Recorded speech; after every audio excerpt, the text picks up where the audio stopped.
Bonjour, j'espère que vous allez bien, vous et les vôtres, et puis j'espère que surtout que vos librairies ne désemplissent pas. Alors, cette année, c'est la quatrième rentrée des éditions du Détour. Elle est un peu particulière, évidemment. Bon, pour ceux qui ne connaîtraient pas les éditions du Détour, on a créé la maison avec Juliette Mathieu et moi-même, Bertrand Bernard, en 2017. Et c'est une maison spécialisée en sciences humaines, politique et histoire. Vous avez sans doute vu passer Voyage en Isarchie ou Les Esplanades historiques dans Paris qui ont connu un certain succès. Alors, cette rentrée, même si comme beaucoup de nos confrères, on a décidé de l'alléger, elle est marquée par 4 livres que nous aimons vraiment beaucoup. C'est une rentrée qui du coup est très équilibrée. Alors, elle débute fin août par Rage Against the Machisme de Mathilde Larère, qui est une historienne et vulgarisatrice assez connue, très active sur les réseaux sociaux, qui en fait va retracer 3 siècles, à peu près 3 siècles d'histoire contre, contre le machisme et les discriminations envers les femmes.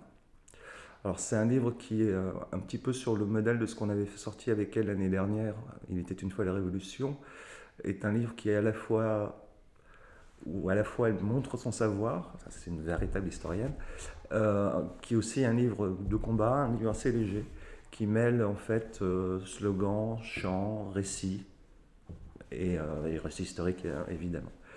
Le livre, on lui a donné une forme assez pop, puisqu'il est illustré par Fred Sochard, qui est notamment illustrateur, enfin dessinateur de presse et illustrateur pour l'édition, notamment l'édition jeunesse. C'est un livre assez pop. Donc c'est un livre qui s'adresse à tout le monde, mais qui s'adresse aussi sans doute à ces jeunes femmes qui, depuis MeToo, redécouvrent le féminisme et portent ce renouveau du féminisme.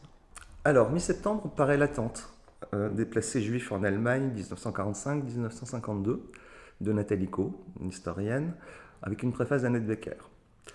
Ce livre est intéressant parce qu'il porte sur un phénomène assez méconnu, c'est-à-dire qu'après 1945, au moment de la libération de l'Allemagne, il y a 1 million de personnes qui se retrouvent déplacées, ce qu'on appelle des personnes déplacées, qui se retrouvent dans des camps gérés par les organismes internationaux. Parmi eux, évidemment, beaucoup de rescapés de l'Holocauste, de rescapés juifs, qui vont dans ces camps, malgré la dureté de la condition d'existence et la dureté de la durée de l'attente, justement, euh, on assiste à une véritable renaissance culturelle, et sans doute le dernier moment de cette culture yiddish d'Europe centrale si particulière. Nathalie Coe analyse à partir de multitudes de documents et notamment de 60 photos qu'on reproduit dans l'ouvrage, ce moment culturel qui va disparaître, qui va se fondre dans la culture juive après la création de l'État d'Israël. Alors c'est un gros livre, c'est un très beau livre, puisqu'il sera très illustré, comme je viens de dire, et il bénéficie du soutien de la Fondation pour la mémoire de la Shoah. Alors on sort 2 titres au mois d'octobre. Le premier, c'est Corona Chronique de David Dufresne. David Dufresne, c'est un journaliste, documentariste, romancier. Il a notamment publié les dernières sommations chez Grasset. Il a tenu pendant toute la période du confinement une chronique sur Mediapart. Et c'est un livre très étonnant, ça va donner un livre très étonnant, puisque avec une très belle plume, au jour le jour, il va réussir à mener l'intime et le politique, et le collectif. C'est quelque chose qui... c'est à la fois un vrai témoignage sur ce qu'est aujourd'hui notre société, et c'est aussi sans doute une façon de marquer un souvenir par l'objet livre de cette période si particulière. Et enfin, mi-octobre, on va publier le prochain livre de Daniel Tartakovsky, qui pour l'instant n'a pas de titre définitif. Daniel Tartakovsky, c'est une historienne qui est sans doute la plus grande spécialiste aujourd'hui des mouvements sociaux et des manifestations.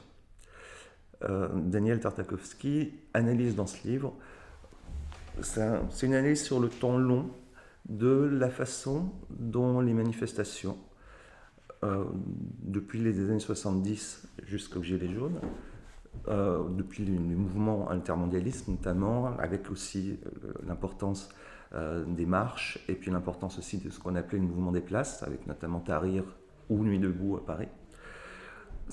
C'est une analyse assez fine, très, très intelligente, de la façon dont aujourd'hui l'espace public est mobilisé de façon différente par différents citoyens mobilisés. Et c'est cette utilisation de l'espace public qui aujourd'hui est au cœur de ce qui peut se passer en France, mais aussi dans le monde. Le livre a une portée internationale très intéressante. Voilà, donc le livre est en train de s'écrire au moment où je vous parle, et il est vraiment passionnant. Voilà, j'espère que la rentrée va être bonne pour tous. Si vous voulez, vous pouvez retrouver sur notre site notre catalogue, mais aussi des points de contact pour éventuellement inviter nos auteurs. Voilà, je vous remercie. À bientôt.